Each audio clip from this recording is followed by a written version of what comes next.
Welcome home. We are WNST, AM 1570, Towson, Baltimore. We are Baltimore and Positive, celebrating 125 years with our partners at Coppin State University. I love this shirt, man. And it's like such a winter shirt, so I'm going to wear it while it's a little chilly. Things will be heating up this week at Hi Ho Pimlico. Dick Jerardi is our defending champion. This is my 35th year on the radio discussing Preaknesses. I think that's a record somewhere. I think it is the 35th consecutive year that my one-time colleague, my compadre of Rogers Forge and beautiful York and Bologna here in Towson, Maryland, has made a life in Philadelphia covering the ponies for the Philadelphia Daily News. He is a legend in the equine industry, as well as college basketball and calling all things Penn State basketball. At some point, he and I will kiss the wood at the Palestra. But in the meantime, we did kiss cheesesteaks in North Philly at Joe's together, and I appreciate that. Dick Jerardi has been my friend ever since we graced the same pages of Sports First and the Baltimore News American in February of 1984. It has been 41 years. Dick, how are you? Happy, if I can say this, happy Preakness to you this week. I don't even know. Are you coming down and getting a crab cake, going to races, or no, you just stay in Philly these days? No, I'm coming down. I look, Pimlico's the first track I ever went to, Nestor, and I can't not go to the final Preakness at the present facility. So yes, I will be in attendance on Saturday for Preakness 150, and look forward to being back for what I hope will be Preakness 152 at the new Pimlico. I know there's some discussion whether, I know it's going to be at Laurel Park next year, whether they'll be able to get back in time in 2027 or not. But whenever it's back at the new rebuilt modern Pimlico, I will also be in attendance.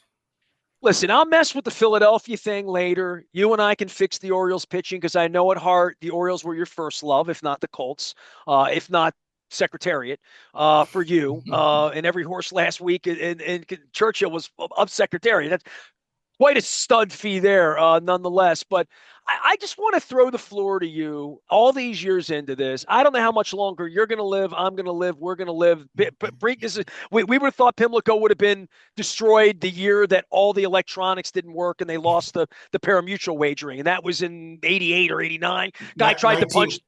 Yeah, 1998, but who's counting? Okay. The guy tried to punch the horse. What year was that? I think that might have been, it might have been the same year. It was Running in into that, urinals. There's that. You know what? It was a little later. It was in, I think it was in the 2000s. Yeah, that was one year our when time. it's all over with. And Yeah. I'll write the story about the two girls from Albany in the Get Nasty van back in the 90s, too, in the infield. But I'll have to. Bob Leffler's still on the planet, so I got to make sure I don't tell that story. There you go. But I mean, in all, look, man, I love the Preakness. All my buddies and I went out there. We got hammered. I got sunburned. I missed the Loma. I missed a Sunday silence in a Loma's ruler because I was drinking. I was 21. Look, I'm 56 now. The track's still there. You're coming down to kiss the old girl. I'm going to be in Vegas this weekend doing the Maryland party. There's a point. I've been out there when the grandstand's closed. I've been out there. I've been out there when there's nobody. I've been out there when it's raining. I've been out there when the singer from Train sang "Marry Me" to me and my wife in the infield. I've seen Stacy Keibler dance to Legs with ZZ Top. I've seen Bruno Mars twice, once in the rain, right? I've seen Tommy Conwell and the Young Rumblers. I've seen boobies. There were a lot of boobies in the 80s and 90s. I got pictures. So, I mean, I've seen it all. I don't know what it's going to be, Dick. And I sit here all day long and I do baseball here. $600 million for Mr. Rubenstein. The team's in last place. Katie Griggs doesn't take my phone calls. Like, I go through all of these changes. I mean, the football team, they got a kicker who's whatever the hell he used to be, and then they draft another kid that gets thrown out of Virginia. So, like, all of the ethics, all the morality, all of the, is the horse on Lasix or is it not, all of that. You've been at this a long time. Does this make you sad, Dick Jerardi, to come down here? Or does it make you sort of, new beginning, we'll fix this, we'll fix the triple crown? I mean, the Derby winner's not even coming, and this isn't Spend a Buck, and it's not 1985. It's 40 years later, Dick, and now on the regular, the Derby winner doesn't come. Right. So a lot of things need to change here. One is that they're doing, right? The old Pimlico needed to be knocked down. It's outlived its useful life, right? And that has for quite some time. It's just not up to the standards for having any big race, much less a race with the history of the Preakness, which, as we said, will be run for the 150th time on Saturday. So that's great. Look, the Stronach Group, they just kind of lost interest several years ago, Nestor, to be fair. They just weren't putting any more into it because I think they knew that they weren't going to be there for the long term. I mean, they didn't bid on the casino. That was kind of the writing on the wall that this was going to happen. So now that the nonprofit has come in and the state of Maryland is involved and they're going to make a big investment in Pimlico, the property, I'm optimistic for the future. I think there's possibilities here. Billy Knopf, I've known. He was at Monmouth Park. He's now the new general manager. He's running the place. Hopefully they get some people with Maryland ties in there that understand the history of the race, what it means to Baltimore, what it has always meant, and get it back to what it was. Look, I'm this trying was to an figure out event. what it means to Baltimore. You know what I mean? Well, Like well, that's where I am in this because I've seen to Bud Light me, Nights, I've seen the Clydesdales, I've seen this yeah. thing just deteriorate on Well, my that's right. watch as a Yeah. media member that's been thrown out of their press box 3 years ago when we're trying to promote their friggin' race.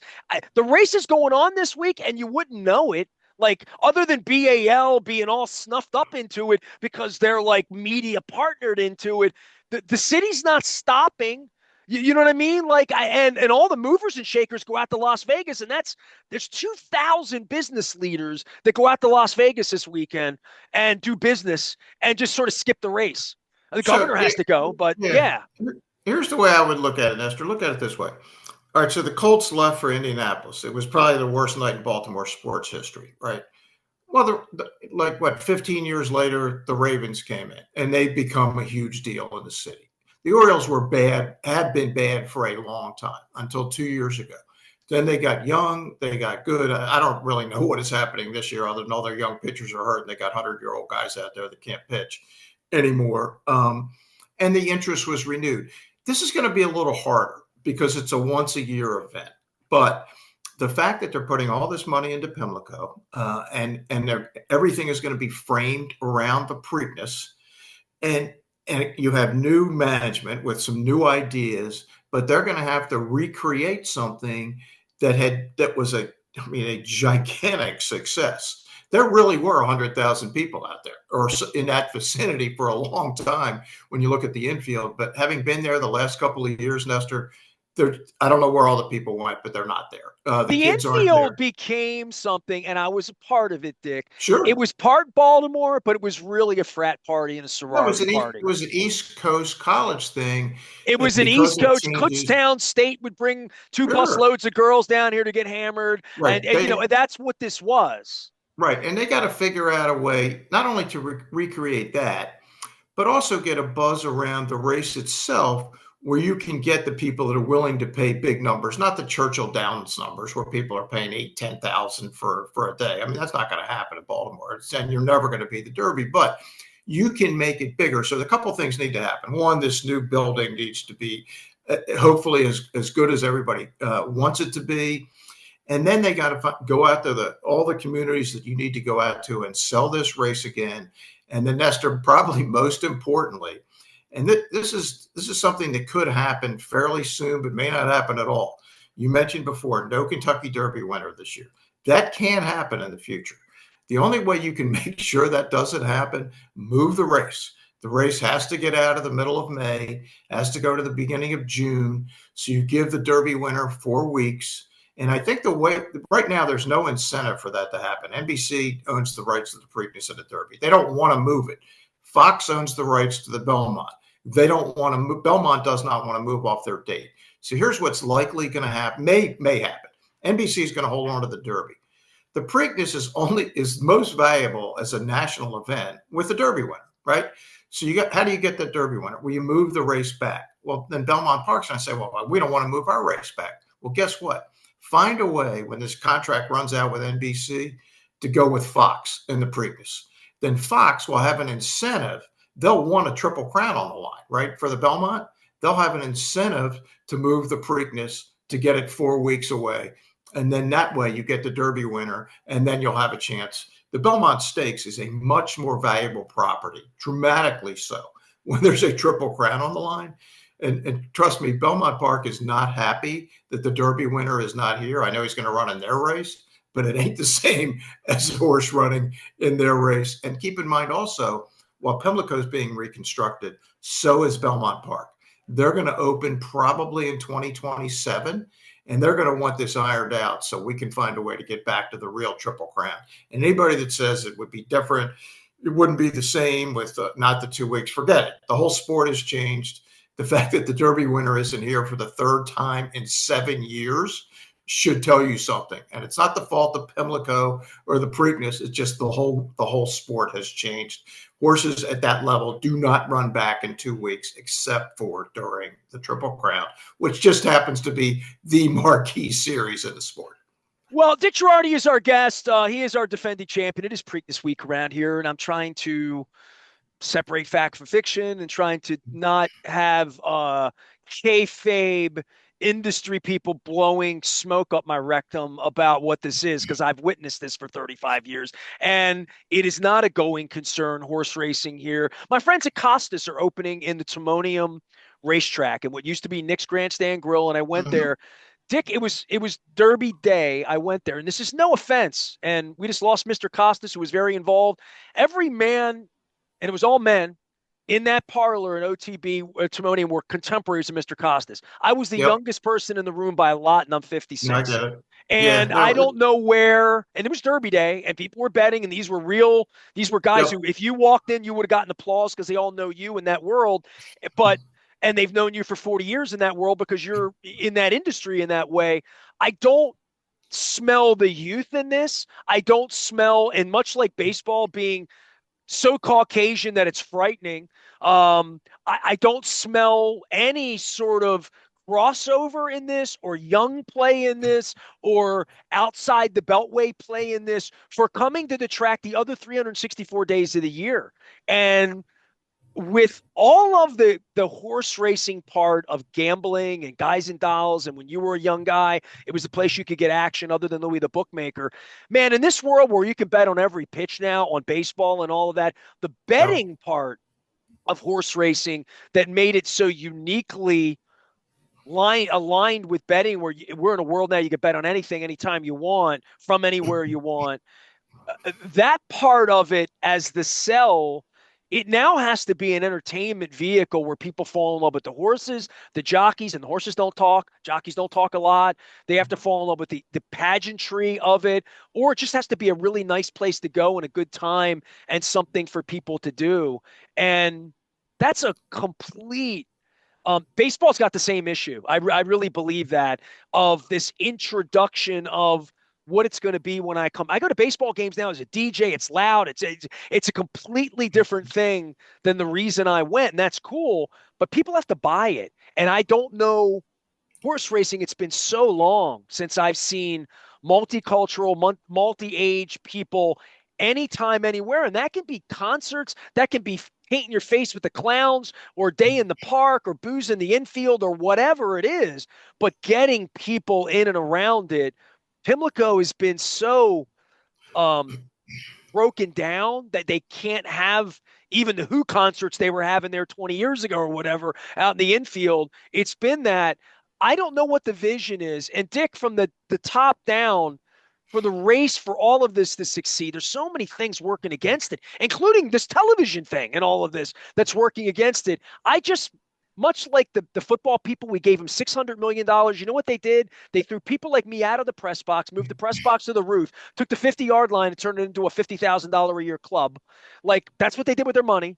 I don't know what the baseball team's going to do, but I'm really wondering, like, soup the nuts, this project. What are they really expecting horse racing to be, and racing on Northern Parkway in, let's say, 2029 or 30 when it's done? What's it going to look like from a meat perspective, from a purse perspective, from the money that's going to need to be generated to support this, and the interest around it? And I ask these questions about baseball all the time because it feels very unsustainable to me for what Mr. Rubenstein purchased. I don't even know the numbers on any of this. I just know that from Annapolis down through the city, we're going to support this, and the Preakness is ours and all of that. I just don't know who's going to breathe it back to life, Dick. And I don't think it's your industry, by the way. Well, look, it's a complicated question with not any easy answers. But I think, look, Maryland has something that a number of other states do not have, that are in kind of, California's in kind of an even more dire situation. they have some tradition in the sport, and they have the Preakness. So you can frame it around something that is an event, right? They have one of the best 3 events in the sport. They have a Triple Crown race, and with great history. And there is a way to do this because it's been done before. But the whole world has now changed, right? Let's go back 2 weeks to the Derby with this horse Sandman. There's a kid, I think Griffin Johnson, I believe is his name. He's an influencer. He's got like billions of followers. Well, they made him a percentage owner of Sandman. Then all of a sudden, Sandman is all over the place. The name is great, right? And all of a sudden, he's getting publicity. The horse was the second favorite because of this kid, because he was all over the place and his followers got interested. So you need that. You need, look, I'm not a huge fan of how they've run their racetracks, the Stronach Group, but they've tried to do something with the Pegasus in Florida. That's Belinda Stronach's thing. She has this vision of fashion and money and all of that. That's fine. And the infield at Pimlico. But unfortunately, the fundamentals were let go, right? The track had just deteriorated to the point where it just it's not a fun place to go. So I think also racing in the state when the purses went down and slots. Well, of course. Yeah. Yeah. That's certainly on them to an extent. And the fact that they didn't get involved, they didn't bid for a casino license when that could have dramatically helped the purses, all of that stuff. But I do think with the state is now invested in this, right? The state of Maryland is invested in the future of horse racing. I think they think it has residual value. I mean, all the stuff that you and I already know about. But how can you build up the day-to-day? That's not easy because, look, 90% of the money bet at horse racing is bet somewhere other than a racetrack anyway now because you got your phone, you got different things. But if you can lead in, and Maryland has they have Maryland Millions, a big event. They have a couple of big events, but the Preakness is a giant event. If you can find a way to bring that back, and I think it's doable with the right management, the right vision, the right people there, if you can bring that back, then you can make this into something. But yeah, if I told you I knew what it's going to look like in 5 years, I'd be making it up. I know what I hope it looks like, but it's going to take a lot of hard work because all those people that used to be coming to the Preakness every year, Nestor, they're not coming anymore. So you got to find I don't know if you're bringing them back because they're no longer college age, but you got to find some of those people. You got to find some new people. And to your point, you got to find some people younger than 50. It's just not going to work. It's very analogous to baseball in that way. Baseball tried to speed it up. You can't really speed up horse racing. It's going to go at the pace that it's going to go at. Dick Jerardi is a legend in the equine industry and horse racing at the Philadelphia Daily News. He's been my friend for 41 years. We've been colleagues at various points in our lives, and I've maintained a lifelong friendship. And more than that, has always been based around this week. This week Dick has been on this show this week for 35 consecutive years, talking about the race and the breakdown and the jockeys and the ownership and the connections and blah, blah, blah, blah. And now we've just deteriorated into save the race was a big thing for about a decade.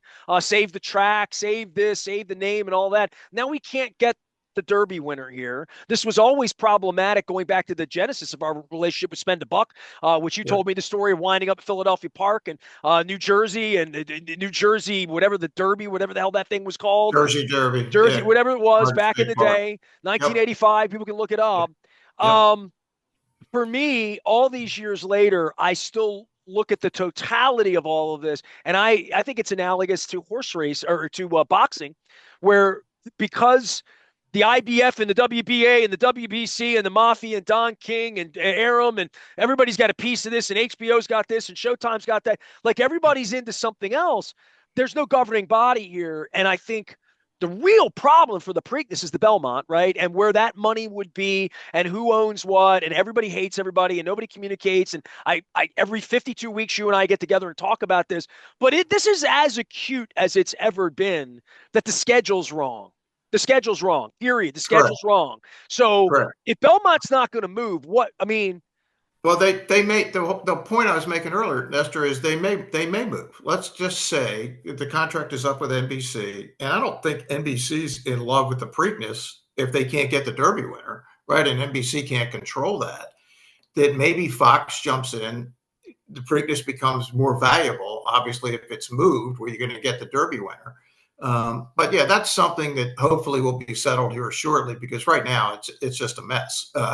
It's not helping anybody, because these are the three biggest single races for wagering in North America every year. It's the Derby, then the Preakness, and the Belmont in some order, depending on whether the Derby winner's coming to the Preakness or whatever. But the Derby is in a class by itself. Forget that. You're never getting to that. But you can be more than what you are at the moment, and the TV thing definitely has to be settled. Here's the good news. For Saturday, journalism was announced yesterday. He's coming, right? We love journalism in general, but we like journalism, the horse. He's the best 3-year-old in the country. I know Sovereignty won the Derby. I've stood behind journalism before the Derby. I think he's going to put on a show Saturday. So get out there to Pimlico. You're going to see the best 3-year-old in the country. He's going to win. He'll win big. My man Michael McCarthy is coming in. They announced it yesterday. You have Wayne Lucas, who won it last year, and a great story, right? He's back. You got Bob Baffert is back, trying for Preakness win number 9. So you have the big names in the sport. Steve Asmussen is in. Todd Pletcher has won every big race in the world except the Preakness. He's trying to win his first. So you have all that. We're gonna change up his crab cakes. You tell him that. You know? Well, there's crab cakes, there's crabs, there's crab soup, there's chipperellis, there's whatever you need it to be. It's all good. It's Baltimore. So that is all there. I can't believe you're in Vegas. It's an outrage. I will be in Baltimore. I will be at the Preakness. Get my press pass back, Dick, and I'll go back to Preakness. I will talk to new management when they take over and see if I can help you out. I don't know who's even managing it. This is a Stronach really weird week. Stronach is in charge of the Preakness for the next 3 years, I believe. And then the new group is taking over the racetrack, Pimlico. Stronach will run Laurel until all the racing moves to Pimlico, and then they'll do whatever they want with Laurel. They'll sell it, but they're not going to get any more racing down there. Dick, the state of the industry and where we are with all that Bob Baffert went through a couple years ago, and horses dying, and PETA groups on fire, and just all of that. Where is the industry in regard to numbers, in regard to things going on in Dubai, things going on in Santa Anita, places where it's successful, Saratoga, Right. which I finally did experience a few years ago. You were right. All of you, Marty, McKee, Awesome. all of you were right. I have not been to Keeneland yet, but it's on my list. If I get back to Kentucky, I'll do it, Yeah, look, the boutique meets, Keeneland, Del Mar, Saratoga, are as successful as they've ever been, maybe more. The Derby is bigger than it's ever been. So from that standpoint, at the top of the sport, the Breeders' Cup is huge. They're great. The problem is, and I know I've said this to you before, it's an event-driven sport without nearly enough events. It's a year-round deal. A couple of good things have happened in the last couple of years. So they got this HISA, which is in charge of drug testing, which is in charge of everything. They now have uniform rules around the country. It's not perfect, but it's trying to do it the correct way. And I think over time, that's going to be a positive for the game. There was just a Netflix series that followed last year's Triple Crown. It was kind of the offshoot of the Formula One series. It was so successful and helped Formula One become more popular. I thought it was fine. I thought it put the game in an interesting light. I think it was something that would appeal to younger people. You have great guys like Kenny McPeak who give ultimate access. You get a really good sense of what's behind the scenes in horse racing. The fact that you have Terry Finley at West Point Thoroughbreds who brings in this influencer. It was involved with Sandman.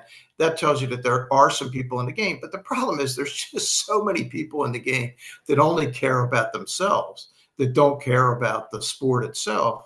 That's the problem. And look, just talking with the Stronach Group, and they're going to be obviously out of Maryland in a couple of years. They were making noises and have been making noises like they want to sell Gulfstream Park. They want to sell the property. That's that entire state of Florida is very horse dependent.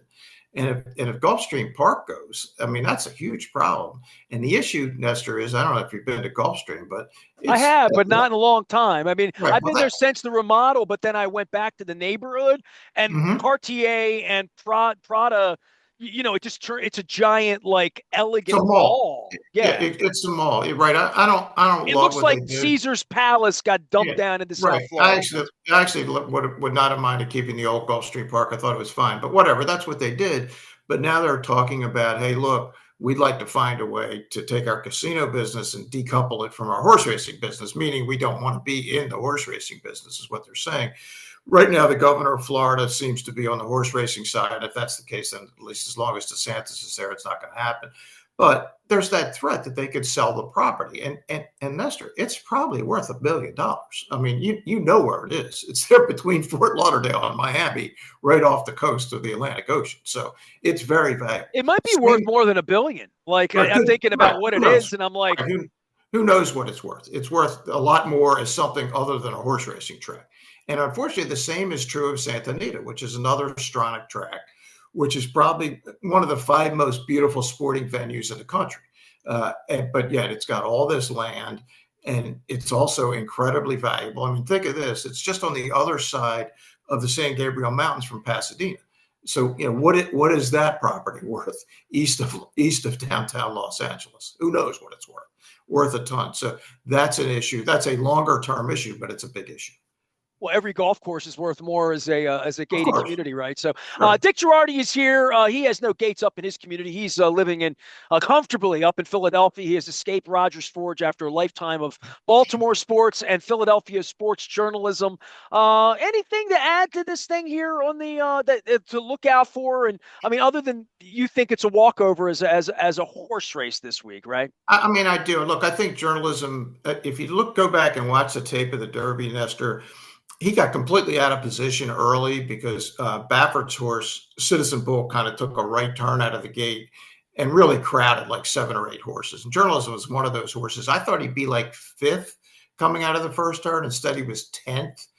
And he was on a sloppy track, which in watching the race and watching how he normally strides, he never really looked comfortable to me. Yet he still made a big move and finished second. If we can get a fast track, and we know we're going to have half the size of the 19 horse field in the Derby, if he can get much better position, I just think he's way better than all these horses. I wish the Derby winner was here. It'd be fun because I get a lot better price on journalism if he was here. But maybe they'll have a rematch in the Belmont Stakes in 4 weeks. But yeah, or in 3 weeks. But yeah, I love journalism in the race. But there's some good horses in the race. I mean, River Thames is a good horse for Todd Pletcher.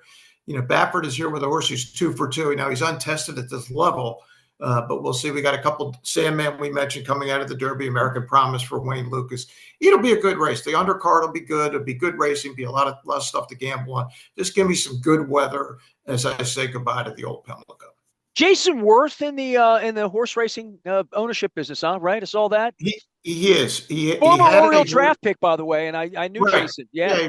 He played for the Nationals, obviously, after he played for the Phillies '08 World Series champs. Well, you wonder what you do with all your money, worth every penny. He's in the horse racing game, huh? Yeah. So yeah, he had a small piece of Dornick, who won the Belmont Stakes last year, and then he has at least maybe even a more substantial piece of a horse that ran in the Derby this year. He didn't run very well, but he did run it. Yeah, Jason's great for the game. I mean, he's an athlete. He's still fairly young, loves the game, great spokesperson for the game, needs to bring some of his friends along with him, all of whom have lots of money, like Chase Utley and Ryan Howard and all those guys that played for those great Phillies teams of the mid-2000s. Oh, your Philadelphia royalty. By the way, Chase Utley, the dirtiest play in the history of baseball, I see.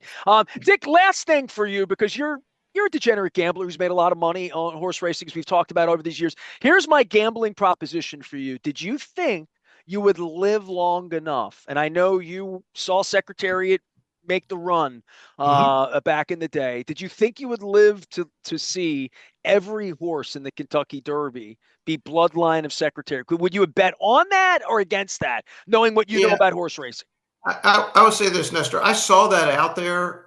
I don't know that that's true. I don't know that it's untrue. I haven't actually gone back and seen and checked it out. I mean, I know it was on the internet. So how can that be possible? Everything you see on the internet. Well, anything's possible. I mean, you're now 4 and 5 generations removed, right?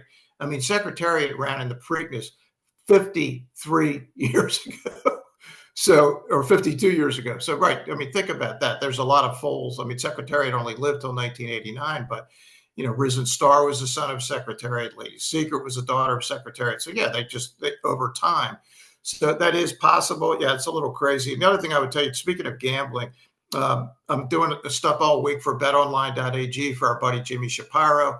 Get on their website. It's a very cool website. A lot of great Derby or a lot of great Preakness props will be on there, and a lot of Preakness bets. So yeah, betonline.ag, really good website to get on all things Preakness this week. Bet Online AG, my man Jimmy, back in Philadelphia just in time to win championships up in Yes, Philly. indeed. Hey, and I just want to say thank you for the cheesesteak at Joe's. A great Absolutely. family, nice people. My buddy Todd Radom came out. He lives there in Fishtown. 88 miles away. Tommy Cromwell's playing up in King of Prussia on Friday night. You never know. You never know when Good. I'm going to show up on your Well, doorstep, Dick. Nestor, you now know where Joe's is. You don't need me anymore. And you know the owner, so you're good, man. Anytime you want to You've given me the relationship, the legend of Chink, the go. whole deal. I know everything that's going on. Dick Jerardi is my man. He is up in Philadelphia, but he will always be part of Baltimore. He is licking his wounds and probably doesn't have any innings in him out of the bullpen for the Orioles, but lifer Oriole guy and lifer Pimlico guy. You going to shed a tear walking out of Pimlico or no? No? It's a good question.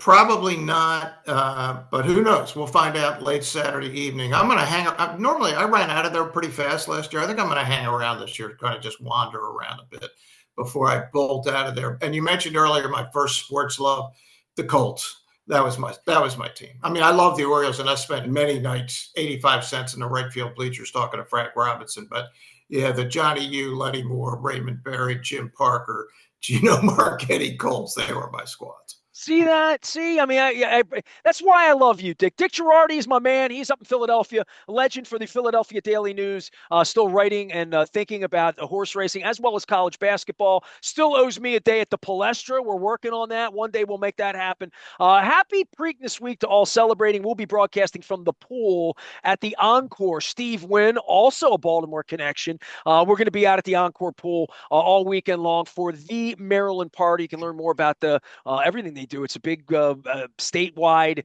community networking event for lots and lots of business owners and people prominent about keeping our state running, which we appreciate. Horse racing's running.